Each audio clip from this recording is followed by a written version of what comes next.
kalian anak-anakku semuanya? Baik, alhamdulillah, luar biasa, Allahu Akbar. Anak-anakku yang solih dan solihah, hari ini kita masih belajar tema 4, subtema 3, pembelajaran ketiga dan keempat. Nah, di pembelajaran 3 dan 4 ini nanti kalian akan belajar muatan bahasa Indonesia, kemudian dilanjut dengan muatan SPDP, dan dilanjut dengan muatan matematika. Untuk muatan bahasa Indonesia nanti di pembelajaran 3 kita akan membahas tentang makna kosakata dalam sebuah teks. Dan di pembelajaran yang keempat kita akan membahas isi teks sebuah bacaan. Baik anak-anakku, mari kita perhatikan teks yang ada di buku kalian, atau kalian bisa melihat di layar yang ada di belakang Pak Guru. Tempat yang kumuh dan becek harus dibersihkan. Tempat yang kumuh dan becek harus dibersihkan. Tempat kumuh membuat lingkungan bau. Bau tidak enak akan membuat tempat tidak nyaman. Udara sekitar menjadi tercemar. Pencemaran lingkungan bisa menimbulkan penyakit. Tempat yang becek juga dapat membahayakan diri. Tempat yang becek mengandung air. Jika tidak berhati-hati, saat berjalan dapat terpeleset dan jatuh. Kepala bisa terbentur ke lantai. Oleh sebab itu, kita harus menjaga keselamatan diri. Caranya dengan menjaga kebersihan lingkungan agar tidak kumuh dan becek. Nah, anak-anakku sekalian, dalam teks tadi kita menemukan beberapa kosakata ya, yang kita sering mendengarnya, tapi kita belum tahu atau belum mengerti betul apa makna dari kosakata tersebut. Nah, sekarang kita coba lihat kosakata apa saja kira-kira yang ada dalam teks tersebut adalah kumuh. Kumuh itu adalah kotor atau jorok, ya. Artinya kalau kita sering mendengar perumahan kumuh, berarti perumahan yang kotor atau jorok. Karena apa? Tidak tertata dengan rapi, banyak sampah di sana. Kemudian sanitasi, saluran air segala macam juga tidak tertata secara teratur. Kemudian becek. Becek itu tergenang atau mengandung air. Misalkan kalian sering mendengar, jangan lewat situ, becek, nanti sepatumu kotor. Nah, berarti jalanan itu mengandung air atau ada genangan airnya. Yang kedua, pencemaran. Pencemaran itu sama dengan tercemar, sama dengan polusi segala macam, itu pengotoran. Kalau tercemar berarti ternoda atau kotor, ya. Itu adalah arti atau makna kosakata yang ada dalam teks yang sudah kita baca. Nah, sekarang untuk muatan pembelajaran muatan bahasa Indonesia, pembelajaran yang keempat, yaitu memahami isi teks bacaan. Sekarang kita perhatikan dari teks yang ada. Asap menyebabkan polusi udara.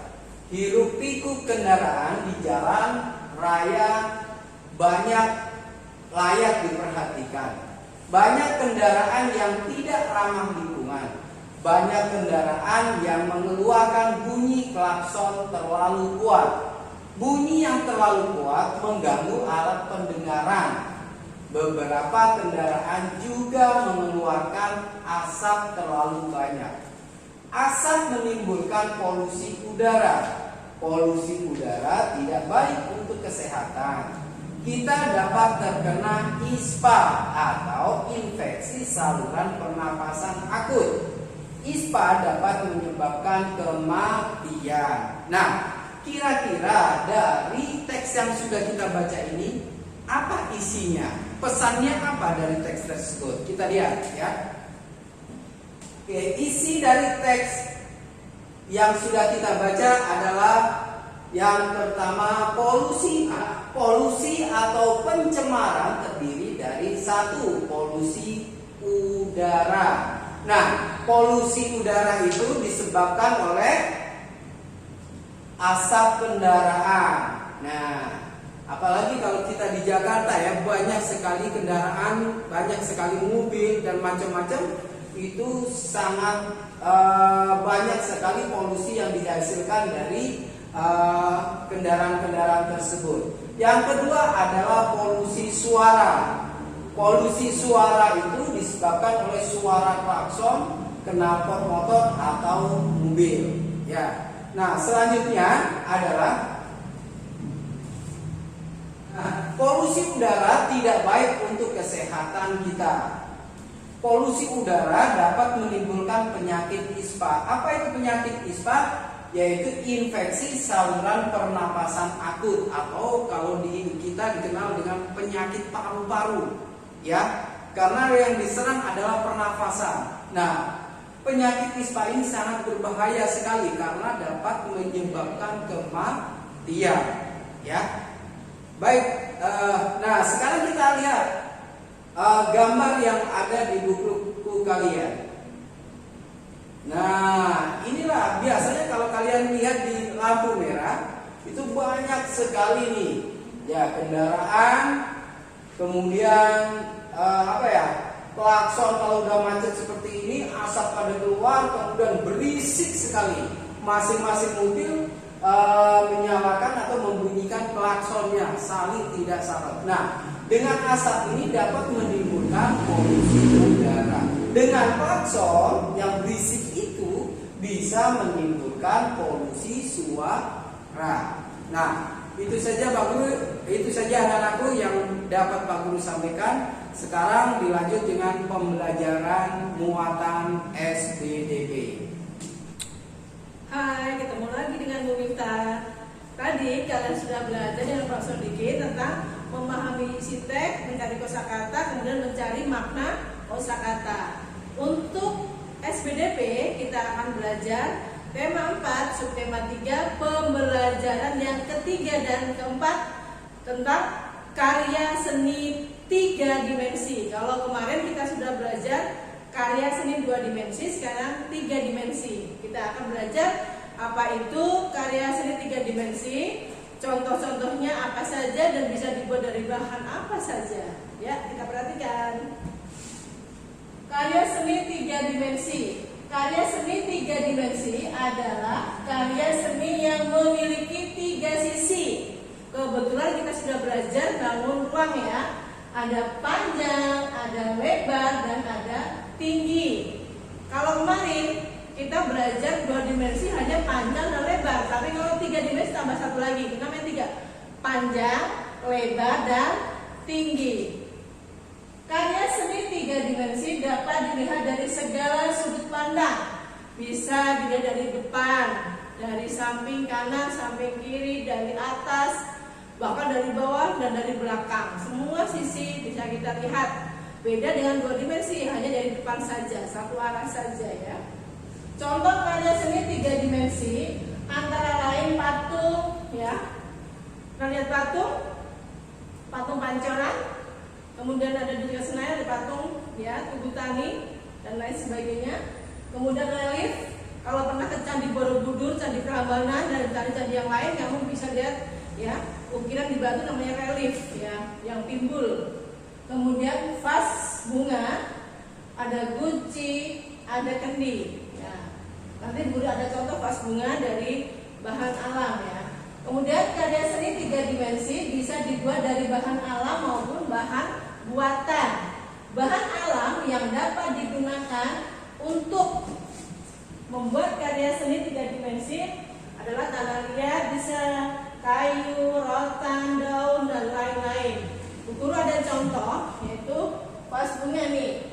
Ini juga kan 3 dimensi. Bisa kita lihat dari segala sisi, segala sudut pandang. Dari depan, belakang, samping. Nah, ini vas bunganya dari tanah liat, ya. Tanah liat dibentuk, ya. Kemudian nanti biar lebih tahan lama, lebih kuat, dibakar, ya, atau dijemur di bawah sinar matahari. Ini Kemudian dicat warna orange atau bisa juga warna natural atau warna aslinya bisa. Ini dari tanah liat. Jadi harus hati-hati kalau jatuh dia pecah. Ya. Kemudian sebagai perbandingan, Bu Guru juga punya vas bunga dari rotan. Ini anyaman rotan. Ya. Kemudian ini bisa kita lihat kan dari berbagai sudut pandang. Dan ini kalau rotan nanti tahan banting, awet dia, tidak akan pecah. Berikutnya kita lihat penjelasan Bu Miftah. Dayung dan teman-teman membuat kerajinan. Mereka membuat karya membentuk dari tanah liat. Banyak benda yang dapat dibuat dari tanah liat. Kita lihat. Nah ini adalah karya dari dan teman-temannya. Nih, kalau kamu minum ya teh poci di restoran atau di mana kafe bukan ya, kalau kafe kopi ya, di resto atau rumah makan itu ada teh poci yang itu pakai gula batu ya. Nah, ini ada pasangannya, gelas atau cangkir tanah liat kecil-kecil. Nah, ini dibuat dari tanah liat. Kemudian ada boneka sebagai pajangan. Bonekanya lucu tapi agak serem-serem juga ini ya, dari tanah liat. Kemudian ini ada tempat pensil ya, pot pensil dan alat tulis yang lain. Bisa juga jadikan vas bunga. Ini juga ada guci atau vas bunga berbagai bentuk ya. Ini semua dari tanah liat. Kemudian kita lihat berikutnya, nih pernak-pernik lucu-lucu nih ya, disukai para ibu-ibu ya atau anak perempuan ya.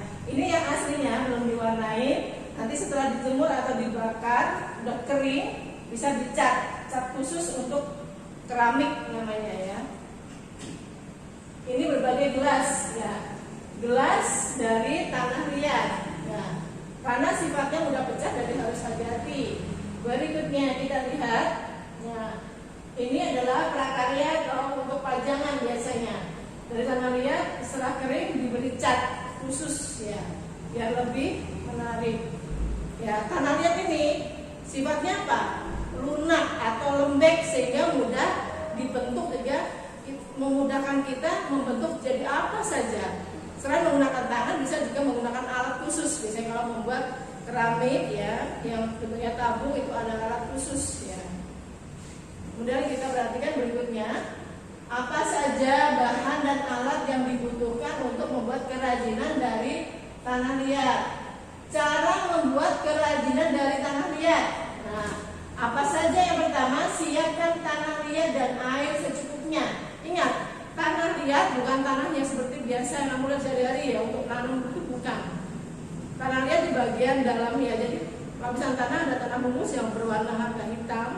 Nah, nanti di bawahnya itu lagi ada tanah liat yang agak lengket, warnanya agak kemerahan kayak orange ya.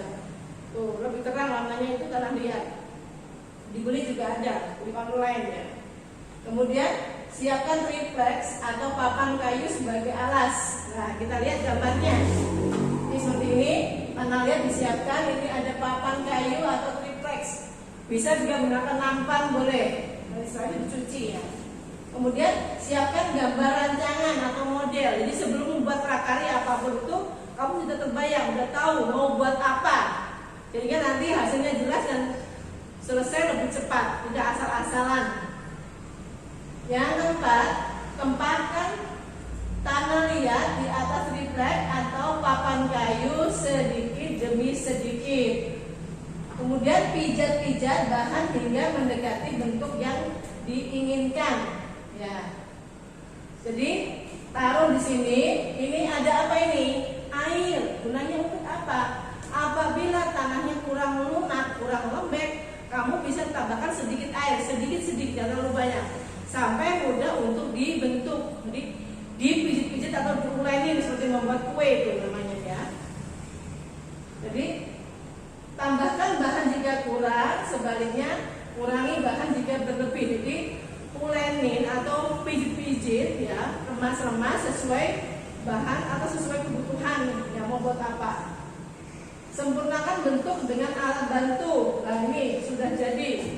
Mau buat apakah mau buat boneka atau mau buat vas ya.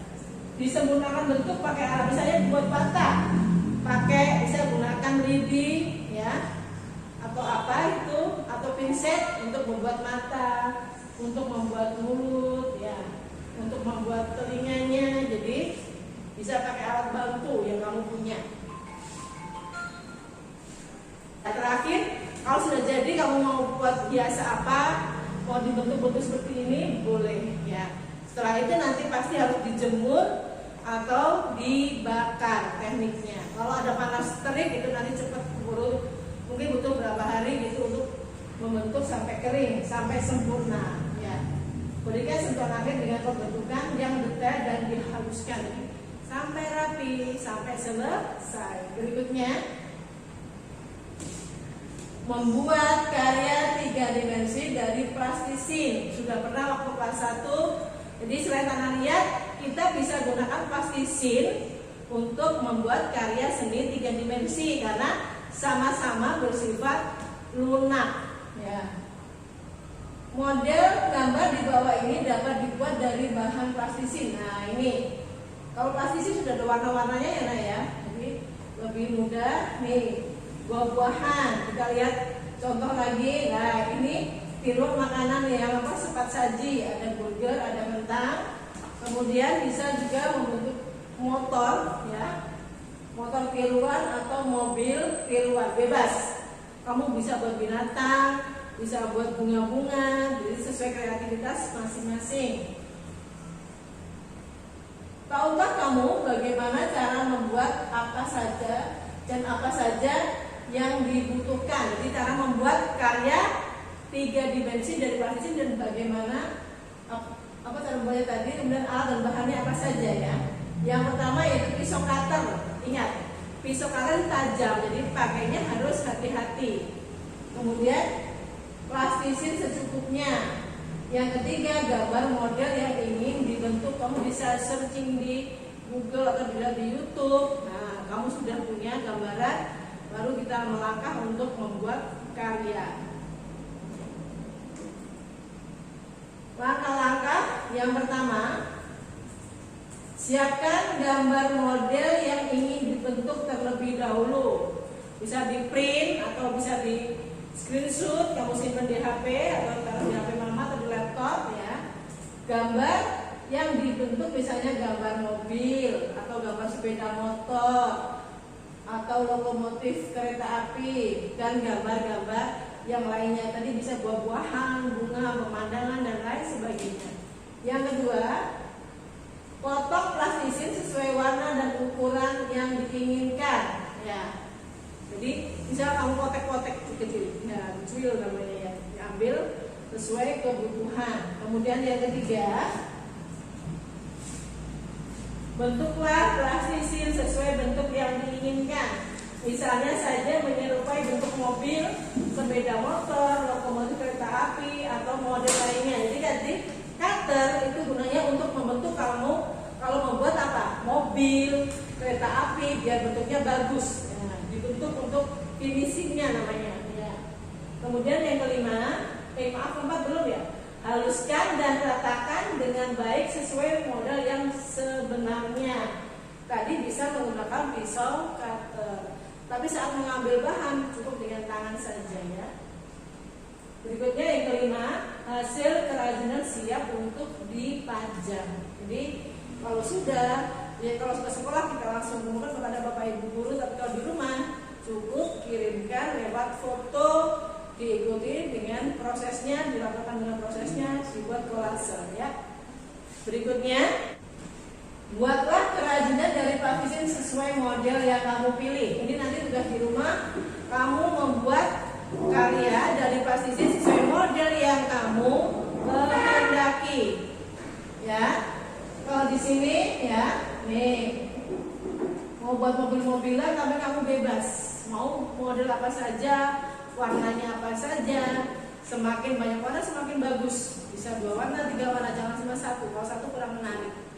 Karena kan ini untuk pajangan. Dan plastisin itu kalau di luar ruangan lama-lama jadi keras ya.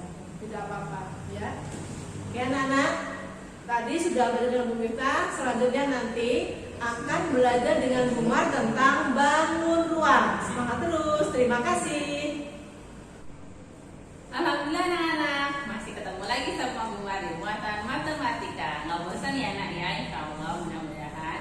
Nah, hari ini kita akan masuk ke pembelajaran 3 dan 4 ya. Semakin mendekati kita mau PAS ya.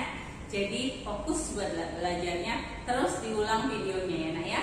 Nah, hari ini kita masih akan belajar tentang bangun ruang. Tapi tentang apa? Di pembelajaran 3 kita akan membahas sekilas tentang rusuk atau ruas garis pada bangun ruang. Oke, perhatikan ya anak-anak gambarnya. Nah, ini adalah prisma. Ini namanya prisma. Nih contohnya ya, prisma Bumar lihatin contoh prisma ya. Prisma segitiga. Sama kan? Kalau asli sama palsunya itu sama gini. Nah, nih tampilannya seperti ini si prisma itu ya, nak ya. Nah, ada juga nih yang warna coklat, yang warna putih ya. Nah, jadi tampilannya dia seperti ini. Ini prisma namanya, prisma segitiga. Kenapa disebut prisma segitiga? Karena alasnya segitiga ya.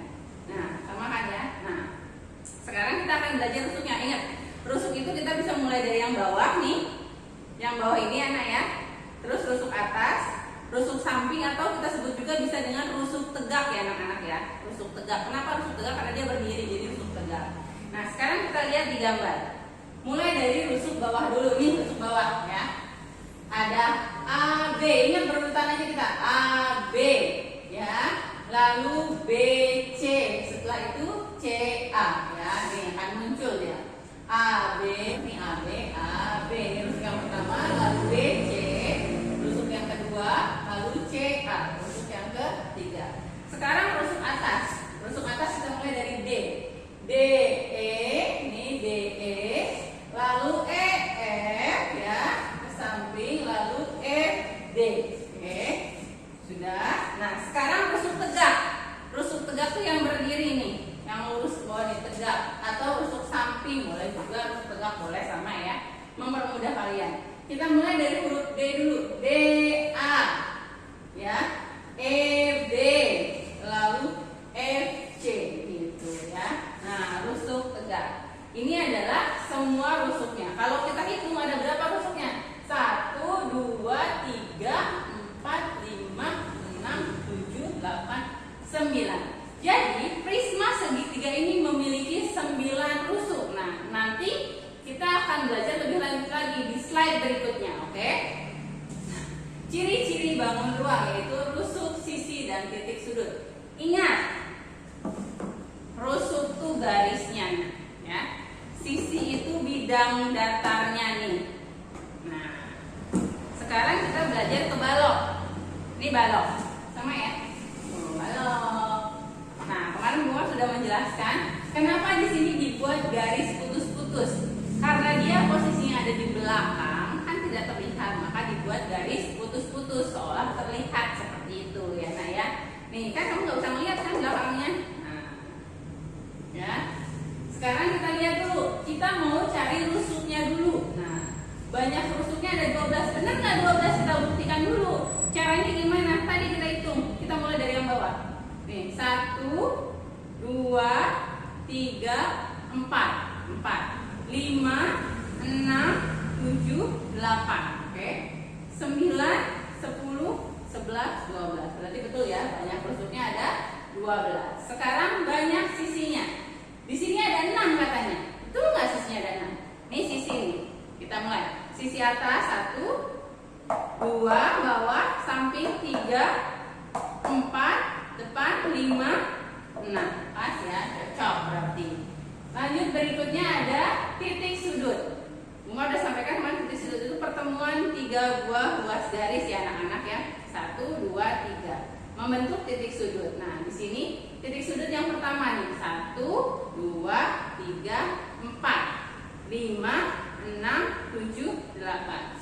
Sesuai ya, 8 titik sudut. Berikutnya kita ke bangun datar yang lain. Ada prisma. Tadi kita sudah lihat. Ini prisma ya. Prisma segitiga karena dasarnya atau alasnya adalah segitiga.